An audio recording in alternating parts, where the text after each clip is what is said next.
ఈరోజు మనం చూద్దామండి. ఏది నీ గురి? గురి అంటే ప్రతి మనిషికి ఒక లక్ష్యం ఉంటుంది. ఆ లక్ష్యాన్ని ఛేదించటం, అక్కడికి చేరుకోవటం.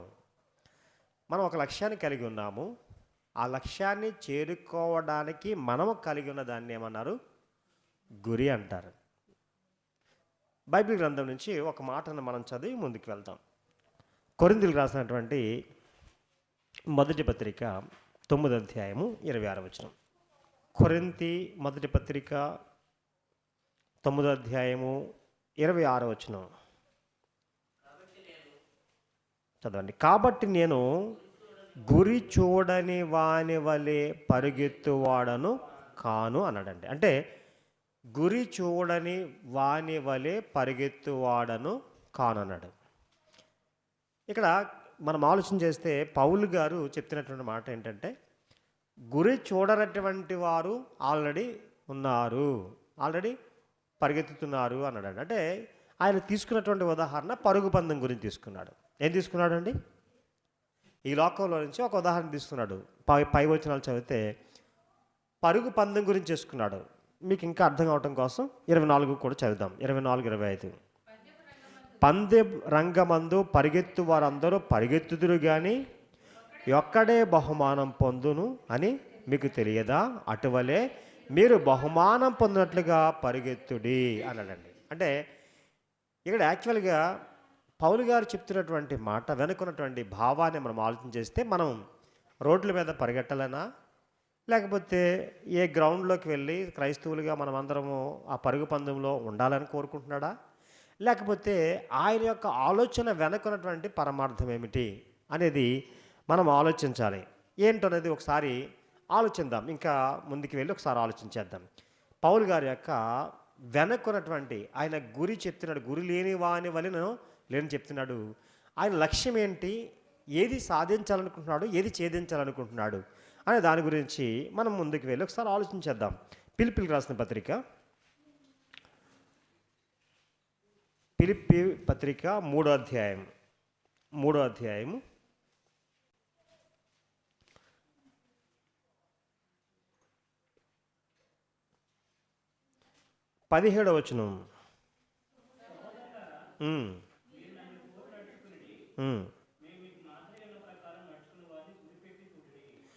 ఇక్కడ అంటున్నాడు, మీరు మమ్మల్ని పోలి నడుచుకోండి, మాదిరి అయి ఉన్నటువంటి వారిని గురిపెట్టి చూడండి అన్నాడు. అంటే పౌలు గారికి ఏదో ఒక లక్ష్యం ఉంది.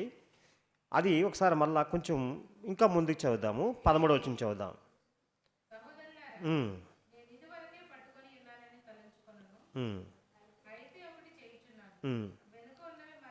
వెనుకున్నవి మరచి ముందున్న వాటికి చూడండి. దీన్ని అండర్లైన్ చేసుకోండి. క్రీస్తు యేసు నందు దేవుని ఉన్నతమైన పిలుపునకు కలుగు బహుమానం పొందవలనని. అంటే ఇతనికి ఉన్నటువంటి లక్ష్యం ఏంటంటే, పిలుపుకు, అంటే క్రీస్తు నొద్దకు వచ్చినటువంటి ఆ పిలుపుకు కలుగేటువంటి బహుమానం, ఆ పిలుపుకు కలిగేటువంటి బహుమానం పౌలు గారు ఎదుటిన్నటువంటి లక్ష్యం. ఈరోజు ప్రతి క్రైస్తవునికి ఉన్నటువంటి లక్ష్యం అదే. ప్రతి క్రైస్తవునికి ఉండవలసినటువంటి లక్ష్యం ఒకటే. ఓకే, అఫ్కోర్స్ ఈ భూమి మీద చాలా లక్ష్యాలు ఉంటాయి. చూడండి, 10th చదివిన తర్వాత లేదా ఇంటర్మీడియట్ చదివిన తర్వాత ఒక ఆలోచన అయితే ప్రతి స్టూడెంట్లో ఉంటుంది. ఒకడు డాక్టర్ అవ్వాలనుకుంటాడు, ఆ దిశగా అడుగులు వేస్తూ ఉంటాడు. ఒకడు ఇంజనీర్ అవ్వాలనుకుంటూ ఉంటాడు, ఆ దిశగా అడుగులు వేస్తూ ఉంటారు. ఇలా ఏది అనేది ఒక లక్ష్య సాధన అనేది ఈ 10th ఇంటర్మీడియట్లోనే ఏర్పాటు చేసుకుంటారు. దానికోసం స్టడీ చేస్తూ ఉంటారు. ఆ స్టడీ చేస్తూ లక్ష్యాన్ని సాధించే ప్రయత్నం చేస్తారు. ఒకవేళ అఫ్కోర్స్ చేయొచ్చు, చేయకపోవచ్చు, కానీ దానికోసం ఆ సాధనకై స్టార్ట్ చేస్తారు. కొందరు మధ్యలో ఆగిపోయేటువంటి ఉన్నారు, కొందరు కొంచెం సమీపంగా వెళ్ళేటువంటి ఉన్నారు, కొందరు సాధించేవారు ఉన్నారు. ఇది మనకు తెలిసినదే. ఈరోజు ఈ భూమి మీద ఉన్నటువంటి ఈ లక్ష్య సాధన కోసం మనం చూస్తూ ఉంటాం. అంటే గురి పెట్టాము అంటే ఖచ్చితంగా ఛేదించాలి అనేది లక్ష్యం. చూడండి, ఒక ఒక చెట్టుపై ఒక ఒక పక్షి ఉంది. గన్ పెడతాడు, గురి చూస్తాడు, కొడతాడు. మ్యాక్సిమం అతని యొక్క ఆలోచన ఏంటంటే దానికి తగలాలి, అది నాకు చేజిక్కాలి అనేటువంటిది. అంటే లక్ష్యం ఏంటంటే ఆ పక్షి నా చేజిక్కాలి. ఇప్పుడు ఈ భూమి మీద ఉన్నటువంటి మానవులుగా మనకి ఒక లక్ష్యాలు ఉన్నాయి, శరీర సంబంధముగా చాలా లక్ష్యాలు ఉన్నాయి. ఆ లక్ష్యాన్ని సాధించటం కోసం మనం ప్రయత్నం చేస్తున్నాం. ఇది ఎందుకంటే మనం లోకం నుంచి క్రీస్తు దగ్గరికి వచ్చాం, పిలవబడినటువంటి వారు ఉన్నాం. ఈ పిలుపుకు కలిగేటువంటి బహుమానం ఏమిటి అనేది పౌలు గారు చెప్పిన మాట ఉందాం. మళ్ళా కొరింథీయులకు రాసిన పత్రిక మొదటి పత్రిక 9వ అధ్యాయం చూడండి. 9వ అధ్యాయం 25వ వచనం చూద్దాం. మరియు పందెమందు పోరాడు ప్రతివాడు అన్ని విషయములందు మితముగా ఉండును. వారు క్షయమగు కిరీటం పొందుటకును, మనమైతే అక్షయమగు కిరీటం పొందుటకును మితముగా ఉన్నామనడండి. అంటే బహుమానం ఏమిటో చెప్పేశాడు. బహుమానం ఏమిటో, బహుమానం పొందుతాము అని చెప్పాడు. గురి వద్దకు పరిగెట్టాలి అంటే గురి వద్దకు మనం పరిగెట్టాలనేటువంటి ఒక లక్ష్య సాధన ఉన్నాము.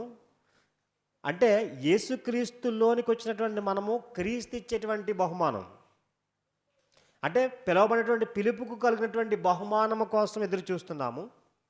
క్రైస్తవులుగా ఈరోజు మనం వచ్చాం. కానీ దాన్ని సాధించమా అనేది ఎవరి చేతిలో ఉంది? ఆ అక్షయమైనటువంటి బహుమానం కోసం ఇప్పుడు ఈరోజు మనం పరుగు పందెంలో ఉన్న విశ్వాసమైనటువంటి పరుగు పందెంలో ఉన్నాం, మర్చిపోకండి.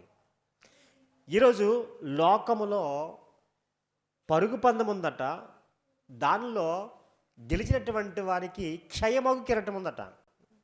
బహుమానం ఇస్తారు, ఒక ట్రోఫీ ఇస్తారు.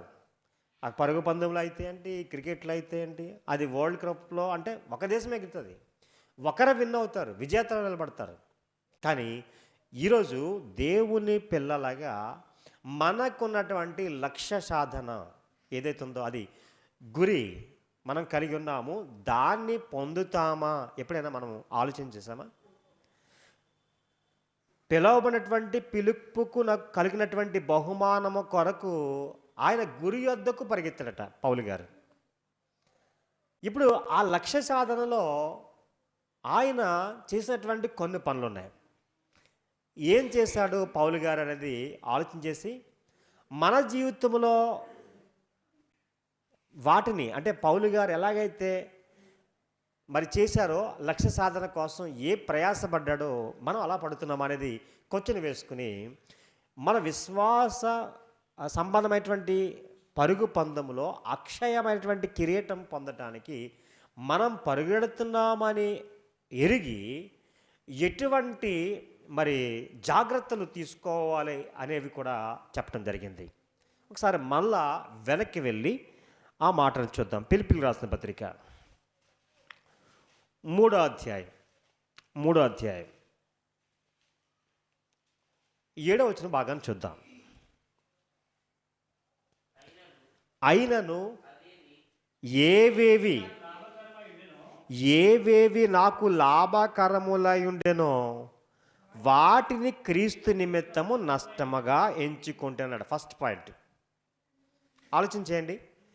ఇప్పుడు మన గురించి ఆలోచించేద్దాం.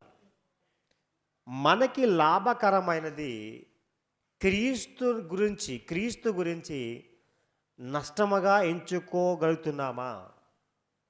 ఒకసారి ఆలోచించండి. ఎవరి వాళ్ళే స్వపరీక్ష చేసుకోండి. ఇప్పుడు నాకు లాభము అనుకున్నాం, అది క్రీస్తుని గురించి నష్టముగా ఎంచుకుంటున్నామా? మన ప్రవీణ్ గారు చెప్పారు, ఈరోజు దేవుని యొక్క సన్నిధి లేకపోతే ఆరాధన, దేవుని యొక్క వాక్యం ముఖ్యమా, లేకపోతే మన బంధువులు ముఖ్యమా? ఇదే కదా. ఈ ప్రశ్న వేసుకోండి ఒకసారి. ఇప్పుడు క్రీస్తు నిమిత్తము లాభకరమైనది నష్టముగా ఎంచుకుని అన్నాడు. ఇప్పుడు క్రీస్తు నిమిత్తము అది లోకము లాభకరముగా మనకు కనిపిస్తుంది. ఈరోజు మన వ్యవసాయంలో పనివారుగా పెట్టుకుంటున్నాం అనుకుందాం. క్రీస్తు నిమిత్తము నష్టంగా ఎంచుకుంటున్నామా మనం? వద్దు. ఈరోజు ఎంత నష్టం కలిగినా పర్లేదు, నేను దేవుని కొరకు నేను దాన్ని నష్టముగా ఎంచుకుంటున్నాను అన్నాడండి. ఎవరు? పౌలు గారు. మన జీవితంలో అటువంటి భావం కలిగి ఉన్నామా? మనం గురి యొద్దకు పరిగెట్టాలనేటువంటి లక్ష్య సాధనలో అక్షయమైనటువంటి కిరీటం పొందాలనేటువంటి విశ్వాస ప్రయాణంలో ఉన్నటువంటి మనము ఈరోజు లక్ష్యాన్ని ఛేదించగలమా లేదా? పౌలు గారి యొక్క ఆలోచన చూస్తే నిజంగా ఎంత గొప్ప ఆలోచన అంటే, యేసుక్రీస్తు వారు మృతుల్లో నుంచి ఎలాగైతే లేచారో నేను కూడా అలాగే లేవాలి, నేను కూడా అలా లేవాలి. అదే అండి నిజంగా ఎంత మంచి ఆలోచన అండి. ప్రతి క్రైస్తవునిలో ఈ ఆలోచన ఉండాలి. నేను నమ్మేసుకున్నాను ప్రభుని, నేను బాప్తిసం పొందాను, పరలోకానికి గ్యారంటీ అని ఏమైనా బైబిల్ చెప్పిందండి? అలా చెప్పిందా? నువ్వు ప్రభువుని నమ్మితే నువ్వు నమ్ముతున్నావు, దెయ్యములు కూడా నమ్మి విశ్వసించున్నవి అన్నాడంటే. అంటే దెయ్యములకు మనకి తేడా ఏంటి? ఆలోచించేయండి. కనుక ప్రియమైన దేవులారా, మన ఎదుట ఒక లక్ష్య సాధన ఉంది, గురి ఉంది. ఈ లోకములో మనకి ఎలాగైతే ఉందో, ఇదిగో దైవిక ప్రయాణములో క్రైస్తవునిగా అయిన తర్వాత మనం విశ్వాస ప్రయాణంలో మనకి గురి ఒకటి ఉంది. అది దేవుడు చెప్పాడండి. కనుక అక్షయమైనది అన్నాడండి. అది అక్షయమైనది ఏంటంటే, ఈ భూమి మీద అక్షయమైనది ఏమిటి అని ఆలోచన చేస్తే ఇదంతా కూడా లయమైపోద్ది, క్షయమైనది అంతా. కానీ అక్షయమైనది మనకు తెలుసు, వాక్యము. రెండోది దేవుడు, అక్షయుడు అనేటువంటి దేవుడు అని ఉంటుంది. పరలోకము, నిత్య జీవము అక్షయమైనది. ఆత్మ అది ఇక ఎప్పుడు అది అంటే మరణము లేనిది, ఆత్మకు వాడబారంది. చూసారా? ఇవి చాలా ప్రాముఖ్యమైనవి. ఇవి వీటి గురించి ఈ లోకం ఆలోచన చేస్తే ఎప్పుడన్నా దేవుని గురించి కానీ, మన ఆత్మ ఏమైపోతుందని గురించి కానీ, పరలోకం గురించి కానీ, ఈ అక్షయమైనటువంటి వాటి గురించి ఏమైనా ఆలోచన చేస్తుందా? యేసుక్రీస్తు వారు కూడా అంతే అన్నారు. ఇది ఈ లోకం, ఈ ఆహారం కోసం, జానటి పట్టు కోసం, దీనికోసమే మనం రోజు కష్టపడుతున్నాం. వారం రోజులు కష్టపడడానికి దేవుడు అవకాశం ఇచ్చాడు. మరి ఆహారం, అక్షయమైనటువంటి ఆహారం ఏంటనంటే దేవుని యొక్క వాక్యం. దేవుని మాట్లాడినాడు యేసుప్రభు వారు. ఇందాక చదివించారు కదా ఆరాధ్యంలో, యోహాను సువార్త ఆరాధ్యం, అక్షయమైనటువంటి ఆహారం కొరకు మీరు కష్టపడండి అన్నాడు. క్షయమైనటువంటి ఆహారం కోసం 6 దినంలో కష్టపడుతున్నాం, కానీ అక్షయమైనటువంటి ఆహారం కోసం 1 గంట మనం దేవుని కోసం వెచ్చిస్తలేదు. కానీ మనకి ఎలాగా దొరికేస్తుంది బహుమానం? దొరకదండి. ముగిస్తున్నాను ప్రియమైన దేవులారా. చూడండి ఇక్కడ మళ్ళీ ఫిలిప్పీయులకు రాసిన పత్రికలకు వచ్చేసి చూడండి, 10వ వచనం చదవండి. 3వ అధ్యాయం 10వ వచనం. ఏ విధము చేతనైనను మృతులలో నుండి నాకు పునరుద్ధానము కలగవలనని ఆయన మరణ విషయంలో సమాన అనుభవం గలవాడినై ఆయనను, ఆయన పునరుద్ధాన బలమును ఎరుగు నిమిత్తము, ఆయన శ్రమల్లో పాలివాడగుటకు ఎట్టుదో ఎరుగు నిమిత్తము సమస్తమును నష్టము పరుచుకుని వాటిని పెంటతో సమానముగా ఎంచుకొనుచున్నాను అన్నాడు. అంటే ఏదైతే లాభకరం అనుకున్నాడో, ఇప్పుడు మృతుల పునరుద్ధానములో నాకు యేసుక్రీస్తు వారైతే సమాధి నుంచి ఎలాగైతే లేచారో, ఆయన శ్రమలో పాలుభాగస్తులు ఇప్పుడు అటండి. అందు గురించి కొరింథీయులకు రాసిన 2వ పత్రిక 11వ అధ్యాయం 22 నుంచి మనం చదివితే, యేసుక్రీస్తు ఒక్కసారే కొరడాలతో కొట్టబడ్డాడు 39, అంటే ఒకటి తక్కువ 40 దెబ్బలు. కానీ ముమ్మారు అంటాడు ఎవరు? పౌలు గారు. ఆలోచన చేస్తే ఆయన శ్రమ అనుభవించాడండి, కష్టం అనుభవించాడు. ఆయనకి నిద్ర లేదు, ఆయనకి బట్టలు లేకుండా దిగంబడిగా ఉన్నటువంటి పరిస్థితి ఉంది. వాడ పగిలి ఏమండి ఆయన జర్నీ చేశాడు. ఏమంటే చలిలో ఉన్నాడట, జాగరంతో ఉన్నాడట, నిజంగా మరణాపాయంలో ఉన్నాడట అండి. అటువంటి అపాయాలు దేనికోసం అంటే కేవలం మృతుల పునరుద్ధానం పొందాలి, నేను సజీవుడినే లేవాలి, ఆ అక్షయమైనటువంటి కిరీటం, ఆ బహుమానాన్ని నేను పొందాలి. నేను ఇదివరకే గెలిచాను అనుకోవట్లేదు నేను. నేను ఆల్రెడీ బాప్తిస్మం పొందేశాను కాబట్టి నేను దాన్ని పొందేశాను. నేను ఆల్రెడీ పరలోకి వెళ్ళిపోతాను, నాకు గ్యారంటీ అని అనుకోలేదట. అలా అనుకోలేదట. అలా అన్నాడు కదండి. నేను అలా అనుకోవట్లేదు.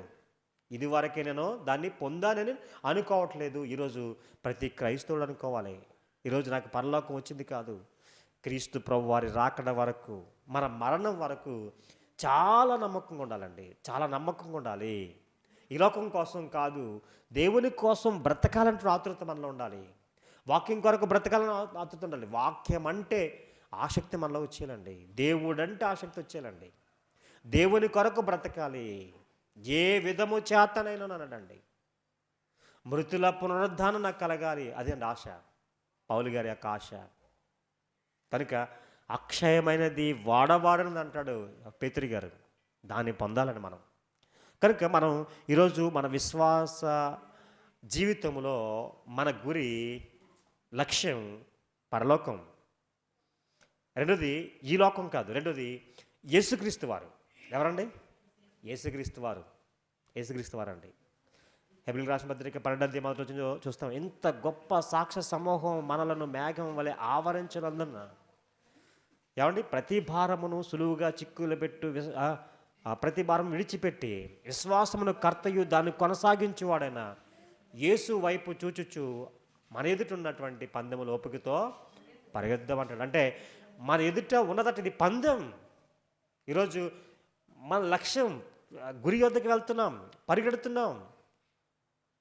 చాలామంది ఓడిపోయారు ఈరోజు. చాలామంది ఈ పరుగు పందెంలో నేను గెలవలేను అనే ఆలోచనతో ఆగిపోయారు.